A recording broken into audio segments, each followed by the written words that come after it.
For latest videos of Radio Udan, subscribe our YouTube channel and press the bell button. A very good evening, नमस्ते, सत श्री अकाल and hi दोस्तों, मैं हूँ RJ logophile Divya Sharma और ये है आपका अपना show vocabulary dose, a show to enhance your English vocabulary. तो दोस्तों ये शो हमेशा की तरह नए वर्ड्स आपके साथ शेयर करता है ताकि आपकी इंग्लिश वोकैबुलरी और भी स्ट्रांग हो जाए और आप और भी बेहतर तरीके से अपने आप को एक्सप्रेस कर पाए, कम्युनिकेट कर पाए। तो चलिए उसी विजन के साथ आज भी हम 16 इम्पोर्टेंट वर्ड्स की बात करने वाले हैं। तो जल्दी से अपनी डायरी, नोटपैड या जहां भी आप नोट करते हैं वर्ड्स खोल लीजिए ताकि आप इन सभी वर्ड्स को नोट कर पाएं। तो चलिए शुरुआत करते हैं शो की। Happy listening, happy learning.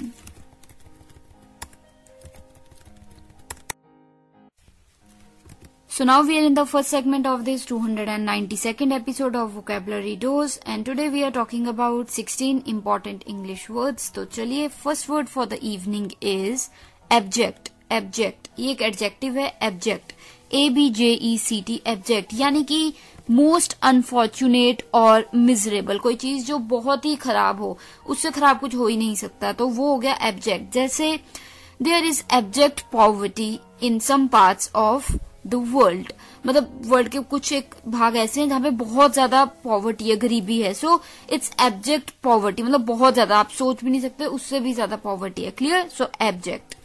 तो चलिए the second word for the evening is abrade. Abrade, ABRADE, abrade ये एक वर्ब है। इस वर्ड की बात शायद मैंने पहले भी की है। एब्रेड यानी कि रब हार्ड और स्क्रब, कोई चीज स्क्रब करना या रब करना, हटाने के लिए, मिटाने के लिए, साफ करने के लिए, तो वो हो जाता है एब्रेड। जैसे एब्रेड द स्लैब्स प्रॉपरली, मतलब अच्छे से रगड़ो स्लैब्स को, मतलब साफ हो जाए, दाग जो हट जाए। सो abrade the slabs properly, एब्रेड। Clear? तो चलिए the third word for the evening is callus. CALLOUS, callus. Callus यानी कि इनसेंसिटिव, कोई व्यक्ति जो बहुत ही इनसेंसिटिव हो, जिसमें इमोशन ना हो, भावनाएं ना हो, तो वो हो जाता है कैलस। जैसे अ कैलस इनडिफरेंस टू सफरिंग्स, मतलब किसी व्यक्ति के सामने कोई बच्चा गिर गया, उसके चोट लग गई और उस व्यक्ति ने उस बच्चे की हेल्प भी नहीं की, तो आप कहोगे it was a callous indifference to suffering, मतलब किसी की सफरिंग, किसी की दर्द को देख के आपको कोई असर नहीं पड़ रहा, फर्क नहीं पड़ रहा, आप मदद नहीं कर रहे, तो वो कैलस हो गया। क्लियर? कोई डाउट हो इस वर्ड को लेके या किसी और वर्ड को लेके आप पूछ सकते हैं and I will be more than happy to assist. अभी के लिए जो हमारा नेक्स्ट वर्ड आ रहा है, यानी कि जो फोर्थ वर्ड आ रहा है, वो है side hustle. Side hustle, SIDE, side hustle, HUSTLE, hustle, side hustle. Side hustle यानी कि साइड हसल इज द, कह सकते हो, term we use for a way to earn extra money on top of your regular job या income. जो आप काम कर रहे हैं, जॉब कर रहे हैं, उसके साथ में आप थोड़ा और काम कर रहे हैं ताकि आप थोड़ा और कमा सकें, आपकी मदद हो सके, तो वो हो जाता है साइड हसल करना। जैसे I wasn't earning enough money in my full-time job, so I started a side hustle making and selling crafts. मतलब मैं जो रेगुलर जॉब करता हूँ उसमें इतना कमा नहीं पा रहा था, तो साथ में मैंने एक हसल जॉब शुरू की। हसल क्या कहते हैं? हसल एक होता है ना कि जैसे अलग से आप साथ में काम करने लगे ताकि आप कुछ कर पाए, तो मैंने साथ में क्राफ्ट बनाने शुरू किए ताकि आप कुछ कर पाए और पैसा लाने के लिए घर में। ठीक है? सो साइड हसल मतलब साथ में छोटा मोटा काम शुरू कर लेना जिससे आपकी और इनकम वाइज मदद हो सके। क्लियर? तो ये हो गए हमारे 4 words for the first segment of this 292nd episode of vocabulary dose. आसानी के लिए आपकी जल्दी से एक रिकैप ले लेते हैं। पहला वर्ड इस शाम का था एब्जेक्ट, ABJECT, एब्जेक्ट। एब्जेक्ट यानी कि मोस्ट अनफॉर्चुनेट और मिजरेबल, कोई चीज जो बेहद ही खराब हो, बहुत ही खराब हो, तो उससे आप कह देते हो एब्जेक्ट। जैसे there is abject poverty in many parts of the world, मतलब दुनिया के बहुत से जगहों पे बहुत ज्यादा गरीबी है, सो एब्जेक्ट पॉवर्टी, कि उससे ज्यादा बुरा हाल हो ही नहीं सकता। तो चलिए दूसरा वर्ड था शाम का, वो था एब्रेड, ABRADE, एब्रेड, जो कि एक वर्ब है जिसका मतलब होता है रब हार्ड और स्क्रब, मतलब जोर से मिटाना, साफ करना, तो उसे हम कहते हैं स्क्रब करना, तो उसे हम कहते हैं एब्रेड, ABRADE, एब्रेड। जैसे एब्रेड द स्लैब्स प्रॉपरली, मतलब स्लैब्स को अच्छे से रगड़ के साफ करो, so abrade the slabs properly. Clear? This brings us to our third word for the evening, which was callous. CALLOUS, callous, यानी कि insensitive. कोई व्यक्ति जो इनसेंसिटिव हो, जिसमें कोई भाव ना हो, कोई भावना ना हो, कोई इमोशन ना हो, जिसे दूसरे का दर्द महसूस ना हो, तो वो होता है केयरलेस। जैसे it was a careless indifference to suffering. जैसे आपके सामने कोई बच्चा गिर गया तो आप एकदम से मदद कर देंगे, पर किसी व्यक्ति के सामने छोटा बच्चा गिर गया, उसको चोट लग गई तो उस व्यक्ति ने मदद ही नहीं की, उसे एहसास ही नहीं हुआ उसके दर्द का, उसने बिल्कुल भी मदद नहीं की। So it was a careless example. Clear कि केयरलेस इंडिफरेंस टू सफरिंग, किसी की दर्द सफरिंग जो वो तकलीफें झेल रहा है उसके प्रति आपको कोई भी सहानुभूति नहीं है, कोई भी दर्द नहीं महसूस हो रहा, तो वो जाता है केयरलेस। क्लियर। इसी के बाद जो फोर्थ वर्ड था शाम का वो था side hustle, SIDE, side hustle, HUSTLE, hustle. Side hustle यानी कि a side hustle is the term we use for a way to earn extra money, कि कोई तरीका जिससे हम एक्स्ट्रा मनी कमा सके तो उसे हम कहते हैं साइड हसल। जैसे I wasn't earning enough money in my full-time job, so I started a side hustle of making and selling crafts. मतलब मैं जो मेरा फुल टाइम जॉब है उससे मैं इतना ज्यादा कमा नहीं पा रहा था, तो मैंने साथ में कमाई थोड़ी बहुत करनी शुरू की, क्राफ्ट्स को बनाना और बेचने का। ठीक है, so I started a side hustle, clear, to make extra money. तो ये हो गए हमारे 4 words for the first segment of this 292nd episode of vocabulary dose, and today we are talking about 16 important English words. तो मिलते हैं break के उस पार, सुन रहे हैं vocabulary dose only on radio उड़ान। This is the second segment of this 292nd episode of Vocabulary Dose, and today we are talking about 16 important English words. तो चलिए without any delays let us move further towards the 5th word. तो जो 5वां word आ रहा है शाम का वो है sentient. Sentient. जी हाँ दोस्तों, sentient. SENTIENT. Sentient. I repeat, sentient.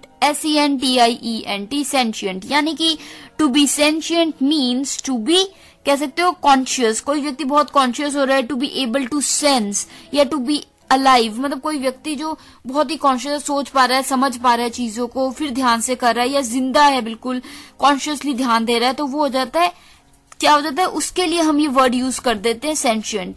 ये अक्सर आज के समय में जो यूज हो रहा है उसकी बात कर रहे हैं मेनली आज। वो है, जैसे एग्जांपल मैं आपको देती हूँ, आपको क्लैरिटी हो जाएगी। Wow, this new chatbot seems to be so realistic, it has an answer for everything, it is almost sentient. मतलब ये जो नया चैटबॉट आया आजकल, जैसे बॉट होते हैं, रोबोट्स होते हैं, क्लियर, तो वो इतना ज्यादा जैसे कह सकते हैं कि रियलिस्टिक है, ह्यूमन बींग्स जैसे आंसर देता है कि it is almost sentient. Sentient यानी कि उस कॉन्शियसली वो समझता है बातों को और आंसर देता है, तो सेंशियंट। क्लियर। कोई डाउट हो इस वर्ड को लेके आप पूछ सकते हैं, I will be more than happy to help. अभी के लिए जो 6th वर्ड आ रहा है शाम का दोस्तों वो है permacrisis. Permacrisis, PERMACRISIS, permacrisis. I repeat, PERMACRISIS, permacrisis. यानी कि जैसे होता है ना कि do you ever feel like nothing is going your way, like things are going from जैसे होता है बैड टू वर्स, कोई चीज है जो खराब से और बदतर होती जा रही है आपकी जिंदगी में, कोई चीज सही हो ही नहीं रही है, परसिस्टेंटली जैसे समय आपका खराब ही चला जा रहा है, तो वो एक स्टेट ऑफ, उस चीज को हम कहते हैं state of permacrisis. Permacrisis, PERMACRISIS, perma crisis. जैसे I thought everything would improve after the pandemic finished, but the effect it had on the economy and job market put us in a perma crisis. When will things get better? मतलब मुझे लगा था कि pandemic के बाद चीजें ठीक हो जाएंगी, जॉब मार्केट भी अच्छे से खुल जाएगी, पर ऐसा लग रहा है कि हम सभी को पेंडेमिक ने पर्मा क्राइसिस में डाल दिया कि लगातार सफरिंग ही सफरिंग है, कोई इंप्रूवमेंट ही नहीं हो रही है। ठीक है, सो पर्मा क्राइसिस। क्लियर। ये एक एग्जांपल था आपको समझाने के लिए। सो पर्मा क्राइसिस एक ऐसी स्थिति जहां पे आपको लग रहा है कुछ सही हो ही नहीं रहा है, बुरे से बदतर होता जा रहा है उल्टा, तो उसे हम कहते हैं permacrisis. For any doubts you can always ask me and I will be more than happy to assist. अभी के लिए जो 7th वर्ड आ रहा है शाम का दोस्तों वो है स्पॉट्स वॉशिंग। स्पॉट्स वॉशिंग, जी हाँ दोस्तों, ये एक टर्म है, काफी यूज होती है आजकल। SPORTSWASHING, स्पॉट्स वॉशिंग, ये इकट्ठे है word, sportswashing. SPORTSWASHING, sportswashing, यानी कि if you use it to describe the, होता है ना जैसे promotion of sporting events in order to take the attention away from something else. मतलब लोगों का ध्यान बटाने के लिए आप जब स्पोर्ट्स में ध्यान दिलवा देते हैं, स्पोर्ट्स की तरफ होता है ना कि किसी चीज पे क्राइसिस चल रहा है पर आप उससे ध्यान हटा रहे हैं पब्लिक का और स्पोर्ट्स की तरफ डाल रहे हैं, तो वो हो जाता है स्पोर्ट्स वॉशिंग. जैसे एग्जांपल देती हूँ, आपको क्लैरिटी हो जाएगी. The public soon forget about their anger towards their president when he posed for a photo with the national team before the big match. They were all victims of sports washing. मतलब जो लोग थे उन सभी का जो गुस्सा था towards their president when he posed for a photo with the national team before the big match. मतलब जो पब्लिक होता है ना, जैसे कि गुस्सा आया होता है पब्लिक को, पर वो सारा पिघल गया गुस्सा जब उन्होंने देखा कि उनका जो प्रेसिडेंट है वो एक स्पोर्ट्स टीम, चाहे क्रिकेट टीम है कोई और टीम है, उसका खड़ के फोटो खिंचवाई है, तो वो उनका थोड़ा ठंडा हो जाता है गुस्सा. तो वो इस तरीके से जो लोग हैं वो विक्टिम बन गए, मतलब वो एक विक्टिम बन गए स्पोर्ट्स वॉशिंग की. प्रेसिडेंट ने जान के फोटो खिंचवाई टीम के साथ ताकि उस फोटो को देख के लोग थोड़े ठंडे हो जाएं. तो होता नहीं जैसे कि कोई क्राइसिस हो गए पर उसे ध्यान हटाने के लिए आपने फोटो डाल दी एक टीम के साथ कि सारा ध्यान उस तरफ चला जाए, तो उस स्थिति को हम कह देते हैं स्पोर्ट्स वॉशिंग. अगर आपको कोई कंफ्यूजन लग रही है या डाउट लग रहा है, बेझिझक आप मुझसे पूछ सकते हैं. I will be more than happy to help. तो अभी के लिए ये था हमारा 7th वर्ड स्पोर्ट्स वॉशिंग. और अब 8th वर्ड जो आ रहा है शाम का, वो भी एक अच्छा वर्ड है, gaslighting. Gaslighting, GASLIGHTING, gaslighting. Gaslighting होता है दोस्तों मैनिपुलेट समवन, होता है ना psychologically, so that they start to question their own sanity. मतलब किसी को आप इतना साइकोलॉजिकली इतना ज्यादा आप कह सकते हो कि मैनिपुलेट कर दो कि उन्हें अपने आप पे शक होने लगे, अपने आप पे ही उन्हें क्वेश्चन उठाने लगे वो, तो उसे हम कह देते हैं गैस लाइटिंग. जैसे एग्जाम्पल मैं आपको दे देती हूँ, I was gaslighted a few times in situations where I was 100% in the right. मतलब बहुत से समय ऐसे आए हैं जब मैं बिल्कुल सही थी पर मुझे मैनिपुलेट कर दिया गया गैस लाइटिंग द्वारा. मतलब होता है ना जैसे I was gaslighted a few times in situations where I was 100% in the right, कि जब मैं बिल्कुल सही थी पर मुझे किसी ने साइकोलॉजिकली मैनिपुलेट कर दिया जिसकी वजह से मैंने गलत ले लिए डिसीजन, तो वो हो जाता है गैस लाइटिंग. ठीक है, तो जब कोई व्यक्ति किसी को साइकोलॉजिकली मैनिपुलेट करता है और उनको उन्हीं के ऊपर शक करने के लिए मजबूर कर देता है, तो वो हो जाता है गैस लाइटिंग. ठीक है, क्लियर. तो कोई डाउट हो आप पूछ सकते हैं. इसी के साथ हमारे हो गए 4 वर्ड सेकंड सेगमेंट के समाप्त. पर जल्दी से आपकी आसानी के लिए एक रिकैप ले लेते हैं. तो चलिए, the 5th word for the evening was, जो 5वां वर्ड था वो था सेंशियंट, SENTIENT, सेंशियंट. यानी कि to be sentient means to be conscious, to be able to sense, to be alive. मतलब कि जब आप महसूस कर पाए, समझ पाए कॉन्शियसली, जिंदा, मतलब जिंदा होके बिल्कुल समझ पाए चीजों को, तो वो हो जाता है सेंशियंट. जैसे एक एग्जांपल दे देती हूँ आपको और आपको बिल्कुल क्लैरिटी हो जाएगी. Wow, this chatbot seems so realistic. It has an answer for everything. It is almost sentient. मतलब ये जो बॉट है, चैट बॉट है, ये बहुत ही ज्यादा रियलिस्टिक है, ह्यूमन बींग्स की तरह सभी आंसर दे देता है, तो बहुत ही ज्यादा सेंशियंट महसूस होता है कि मतलब कि बहुत ही कॉन्शियसली जैसे सब कुछ आंसर दे रहा है, तो ऐसा लगता है ह्यूमन बींग ही है, बिल्कुल अलाइव है. ठीक है, तो वो हो गया सेंशियंट. क्लियर.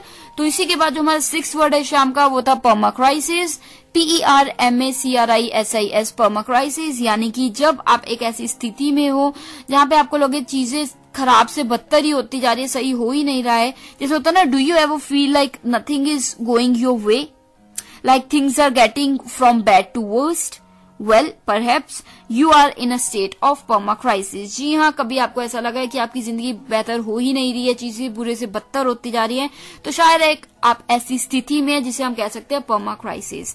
तो पर्माक्राइसिस का मैंने एग्जांपल दिया था. I thought everything would improve after the pandemic finished, but the effect it had on the economy and job market put us in a permacrisis.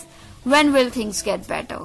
मतलब पेंडेमिक के बाद मुझे लगा था कि पेंडेमिक खत्म हो जाएगा तो सब चीजें बेहतर हो जाएंगी, इकोनॉमी बेटर होगी, जॉब मार्केट और खुल जाएगी, पर इस चीजों ने तो हमें पर्मा क्राइसिस में डाल दिया, यानी कि एक ऐसी स्थिति में डाली कि चीजें बैड से वर्स्ट होती जा रही है. Clear?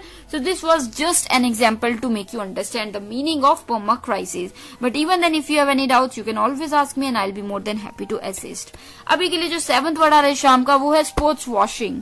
Sports washing, SPORTSWASHING, sports washing, यानी कि जिसे we use it to describe the promotion of sporting event in order to take the attention away from something else. मतलब किसी स्पोर्ट्स को आप प्रमोट कर रहे हैं या उसकी तरफ ध्यान दिलवा रहे हैं लोगों का ताकि किसी और चीज से ध्यान हटवा सके, तो वो उसे हम कहते हैं स्पोर्ट्स वॉशिंग. जैसे एग्जांपल मैंने आपको दिया था, the public soon forgot about their anger towards their president when he posed for a photo with the national team before the big match.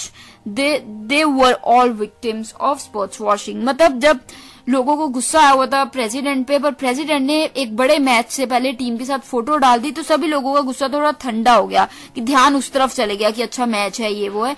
तो वो सभी लोग जो थे जिन्हें गुस्सा आया हुआ था, जेन्युइनली गुस्सा आया हुआ था, वो विक्टिम बन गए स्पोर्ट्स वॉशिंग के. क्यों? क्योंकि प्रेसिडेंट ने जान के फोटो डाली ताकि सब लोगों का ध्यान उस तरफ चले जाए. क्लियर? तो इस चीज को पूरी को हम कह देते हैं स्पोर्ट्स वॉशिंग. अभी के लिए जो 8th वर्ड आ रहा है शाम का वो था gas lighting. GASLIGHTING, gaslighting. Gas lighting का मतलब होता है manipulate someone psychologically so that they start questioning there own sanity. मतलब किसी व्यक्ति को साइकोलॉजिकली, दिमागी तौर पे इतना ज्यादा आप मैनिपुलेट कर दें कि वो अपने आप पे ही डाउट करने लगे, अपने आप को ही क्वेश्चन करने लगे, तो उसे हम कह देते हैं गैस लाइटिंग. जैसे I was gaslighted a few times in situations where I was 100% right. कि कुछ ऐसी स्थितियां थी जहां पे मुझे गैस लाइट किया गया था, यानी कि मेंटली साइकोलॉजिकली मैनिपुलेट किया गया था, जहां पे मैं बिल्कुल सही था पर मुझे मैनिपुलेट कर दिया गया था. क्लियर? तो इस स्थिति को हम कहते हैं गैस लाइटिंग. तो ये हो गए हमारे 4 words for the second segment of this 292nd episode of vocabulary dose. अभी के लिए मैं जल्दी से एक ब्रेक ले लेती हूँ और लौटती हूँ तुरंत उस पर 3rd सेगमेंट में. सुनते रहिए vocabulary dose with RJ logophile Divya Sharma.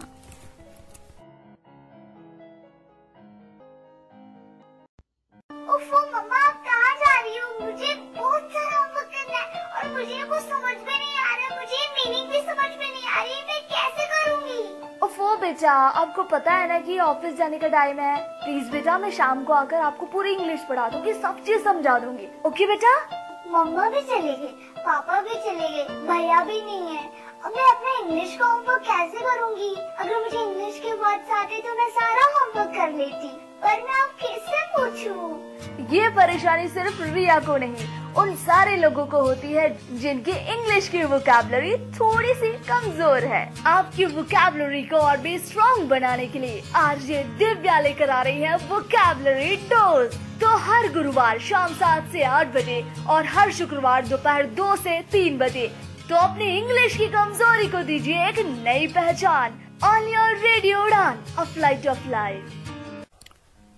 So now we are in the 3rd segment of this 292nd episode of Vocabulary Dose, and today we are talking about 16 important English words. तो चलिए without any delays, let us move further towards the 9th word. So 9th word जो शाम का आ रहा है दोस्तों वो है head start. Head start, अक्सर आपने ये वर्ड सुना होगा, HEAD head, फिर अलग से आएगा start, START start. Head start यानी कि the advantage gained by beginning early, as in race. मतलब कि जल्दी शुरुआत की जाए, जब आपको जल्दी शुरू करने का मौका मिले या आप औरों से जल्दी कोई चीज शुरू कर लेते हैं तो वो हो जाता है हेड स्टार्ट. जैसे एग्जांपल दूंगी आपको क्लैरिटी हो जाएगी. दे gave me a 5 minute head start. कि जैसे एक काम होना था 10 बजे शुरू होना था, उन्होंने मुझे कहा कि तुम 9:55 पे शुरू कर सकते हो, तो वो हो गया head start. They gave me a head start of 5 minutes. Clear? या फिर दे gave me a 5 minutes head start. Clear? कोई डाउट हो आप पूछ सकते हैं. अभी के लिए जो 10th वर्ड आ रहा है शाम का वो है स्क्रिम्प.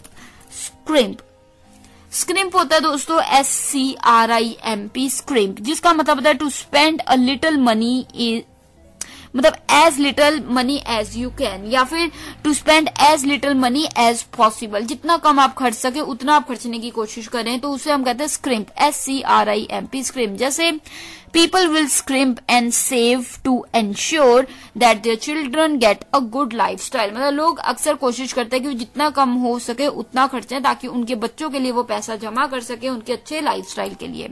Clear? So people will scrimp and save. Scrimp मतलब जितना कम सेव कर सके, मतलब जितना कम खर्च कर सके उतना वो कम खर्च करते हैं। स्क्रिम्प एंड सेव, जो बच जाता है उसे सेव कर लेते हैं। क्लियर। सो स्क्रिम्प यानी कि जितना कम हो सके उतना कम खर्चना।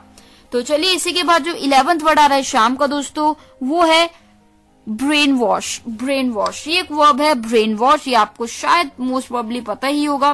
BRAINWASH, brain wash. Brain wash यानी कि make someone believe something is true bye repeatedly telling them something and etcetera. मतलब किसी व्यक्ति को विश्वास दिला देना कि कोई चीज सही है, सच है, बार बार वही चीज कह के, तो वो हो जाता है ब्रेन वॉश कर देना। जैसे It seems that Rohan has brainwashed the manager that he is listening to him all the time. मतलब ऐसा लगता है कि रोहन ने मैनेजर का ब्रेन वॉश कर दिया क्योंकि वो हर वक्त रोहन की ही सुनता रहता है। क्लियर। सो ब्रेन वॉश होता है कि किसी को कोई चीज कह के उनका दिमाग बिल्कुल ब्रेन वॉश कर देना ताकि वो उसी व्यक्ति के हिसाब से चले, तो वो होता है ब्रेन वॉश। कोई डाउट हो आप पूछ सकते हैं। अभी के लिए जो 12th वर्ड आ रहा है शाम का वो भी एक वर्ब है। वर्ड है हमारा deflect. Deflect, DEFLECT, deflect. Deflect होता है दोस्तों change the course of something. मतलब कोई चीज हो रही है उसके रास्ते को, उसकी डायरेक्शन को बदल देना, तो वो हो जाता है डिफ्लेक्ट। जैसे ही डिफ्लेक्टेड हिज कॉम्पिटिटर्स, मतलब ही डिफ्लेक्टेड हिज कॉम्पिटिटर्स, मतलब उनकी, जैसे होता है ना कि एक तरह से होता है change the course of something, कोई बिल्कुल बदल देना। जैसे आपके कॉम्पिटिटर्स हैं, वो कोई चीज बेचते हैं तो आपने कुछ और भी बेचना शुरू कर दिया, तो that means you have deflected your competent या फिर योर कॉम्पिटिटर्स। क्लियर। तो कॉम्पिटिटर्स को बिल्कुल आपने डिफ्लेक्ट कर दी कि उनकी कोर्स ऑफ एक्शन, उनका डायरेक्शन ही बदल दी। क्लियर। तो वो हो जाता है डिफ्लेक्ट। तो चलिए मुझे उम्मीद है कि ये वर्ड आपको समझ आ गया होगा। मैं जल्दी से आपकी आसानी के लिए एक रिकैप ले लेती हूँ इन 4 वर्ड्स का इस 3rd सेगमेंट के। तो चलिए जो 9th वर्ड था इस शाम का दोस्तों वो था head start. Head start, HEAD, head start, START, start. Head start अलग अलग वर्ड है, इसका मतलब होता है the advantage gained by beginning early. कोई चीज आप जल्दी शुरू कर लेते हैं और आपको वो एडवांटेज मिलता है कि आप औरों से जल्दी शुरू कर पाए, तो वो हो जाता है हेड स्टार्ट। जैसे दे gave me a 5 minutes head start. 5 minute head start, कि उन्होंने मुझे 5 मिनट का हेड स्टार्ट दिया। कि लोग अगर 10 बजे शुरू कर रहे थे, उन्होंने मुझे कहा तुम 9:55 पे शुरू कर सकते हो। So they gave me a 5 minute head start. Clear. तो चलिए इसी के बाद जो 10th वर्ड था शाम का वो था स्क्रिम्प, SCRIMP, स्क्रिम्प। स्क्रिम्प होता है to spend as little money as possible. जितना कम आप खर्च सकें उतना कम खर्चने की कोशिश करते हैं आप, और तो उस चीज को हम कह देते हैं स्क्रिम्प, SCRIMP, स्क्रिम्प। जैसे people will scrimp and save to ensure that their children get a good life. मतलब जो लोग होते हैं अक्सर वो कोशिश करते हैं कि जितना कम हो सके उतना कम खर्चते हैं और फिर सेव करते हैं ताकि उनके बच्चे अच्छी जिंदगी जी सकें। क्लियर। तो इसी के बाद जो हमारा 11th वर्ड था शाम का वो था ब्रेन वॉश करना। एक वर्ब था BRAINWASH, ब्रेन वॉश, यानी कि make someone believe something is true and right. किसी व्यक्ति को बार बार कोई चीज बोल के, रिपीटेडली बोल के कोई चीज उसको कहना कि ये सच है और उसको यकीन दिला देना कि कोई चीज सच है, तो वो हो जाता है ब्रेन वॉश कर देना। जैसे it seems that Rohan has brain wash the manager as he is always listening to what he is saying.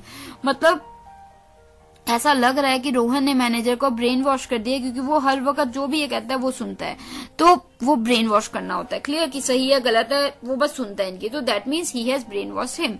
तो इसी के बाद जो 12th वर्ड है शाम का वो था डिफ्लेक्ट, DEFLECT, डिफ्लेक्ट एक वर्ब है जिसका मतलब है change the course of something. मतलब किसी चीज की डायरेक्शन बिल्कुल बदल देना, तो उसे हम कहते हैं डिफ्लेक्ट। जैसे ही डिफ्लेक्टेड हिज कॉम्पिटिटर्स, मतलब वो जो जिनसे कम्पीट कर रहा था उसने वही बदल दिया कि वो किसी और से कम्पीट कर रहा है। जैसे फॉर एग्जाम्पल वो XYZ प्रोडक्ट बेच रहा था तो उसने ABC प्रोडक्ट भी बेचना शुरू कर दिया, जिससे उसके कॉम्पिटिटर्स बदल गए, अलग हो गए। Clear. So it is just an example, कोई डाउट रह जाए आप पूछ सकते हैं। क्लियर। सो डिफ्लेक्ट होता है change the course of something, की किस चीज की रास्ता बदल देना। तो ये हो गए हमारे 4 words for the 3rd segment of this 292nd episode of vocabulary dose. अभी के लिए मैं RJ लोगोफाइल दिव्या शर्मा लेती हूँ छोटी सी ब्रेक, लौटूंगी तुरंत उस पर और 4 words के साथ। बने रहिए आप रेडियो उड़ान पे। Happy listening.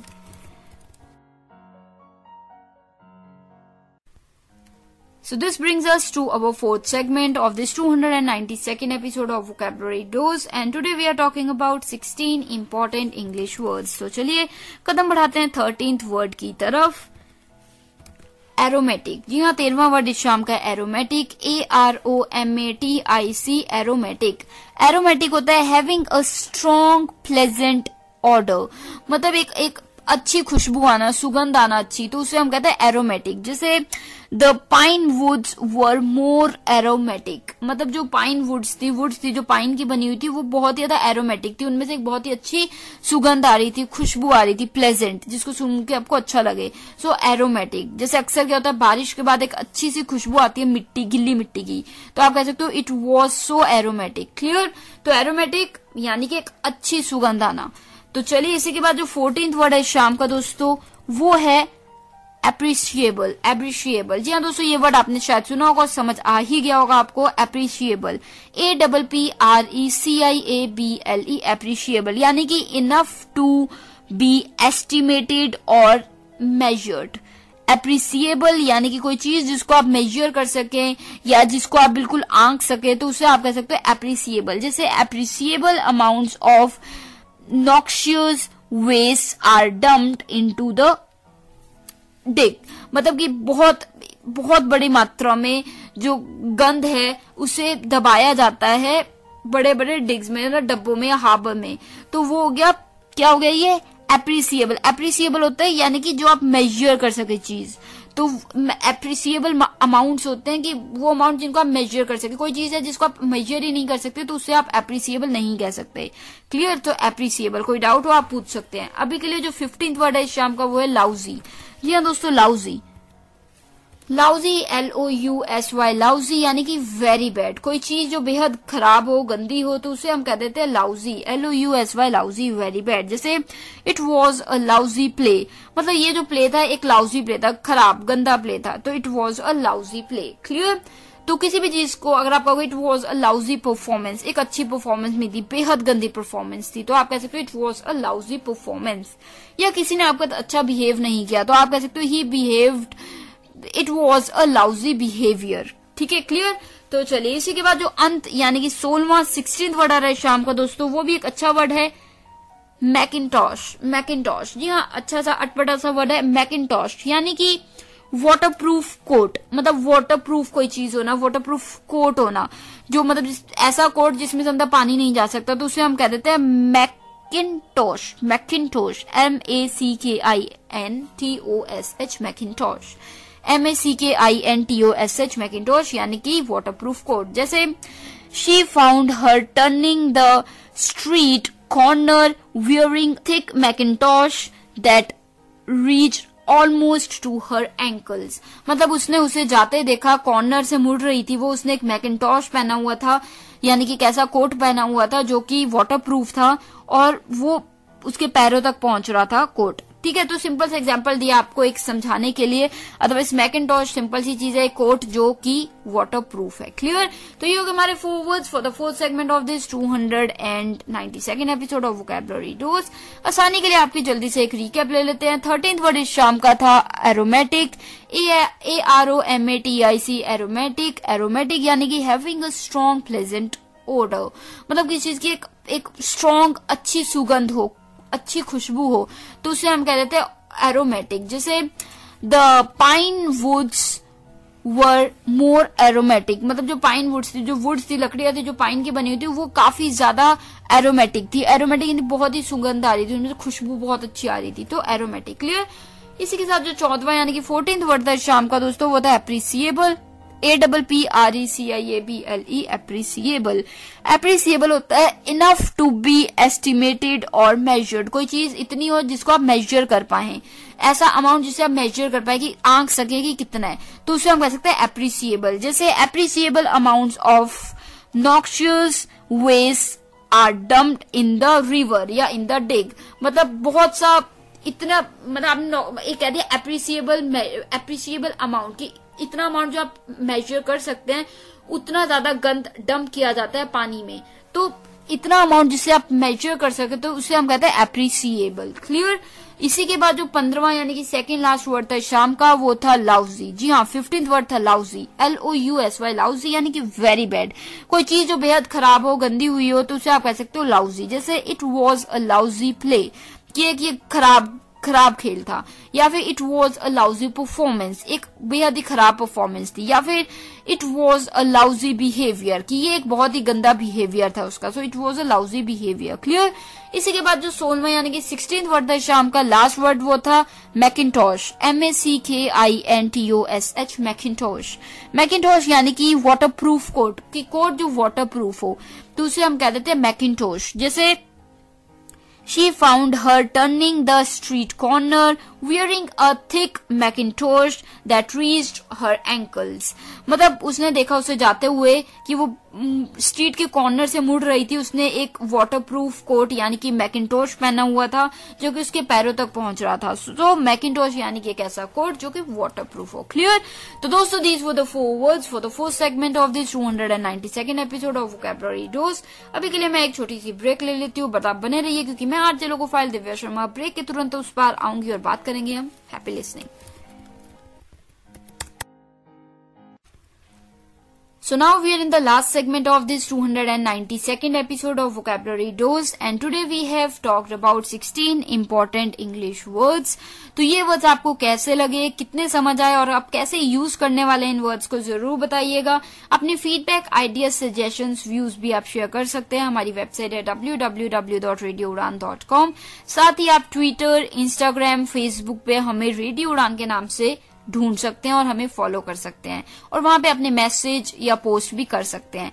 फाइनली अगर आपने यूट्यूब चैनल हमारे रेडियो उड़ान का सब्सक्राइब नहीं किया है तो जरूर कर लीजिए और बेल बटन को हिट करना मत भूलिएगा ताकि किसी भी शो का कोई भी एपिसोड मिस ना हो। फॉर एग्जाम्पल रेडियो उड़ान चैनल यूट्यूब का जो है वहां पे आप प्लेलिस्ट ढूंढ सकते हैं वोकैबुलरी डोज की, जहां पे आपको सभी के सभी 292 एपिसोड्स मिल जाएंगे जिन्हें आप सुन सकते हैं। वहां पे आप कमेंट एरिया में जाके अपने व्यूज, आइडियाज, सजेशंस, फीडबैक भी ड्रॉप इन कर सकते हैं, शेयर कर सकते हैं ताकि मैं वहां पे आपको रिप्लाई कर सकूं। क्लियर। तो अभी के लिए मिलूंगी आपको next week same time same day यानी कि Thursday 7 to 8 PM and repeat Friday 2 to 3 PM only on radio Udaan, flight of life. तो अभी के लिए मुझे यानी कि आरजे लोगो फाइल दिव्या शर्मा को दी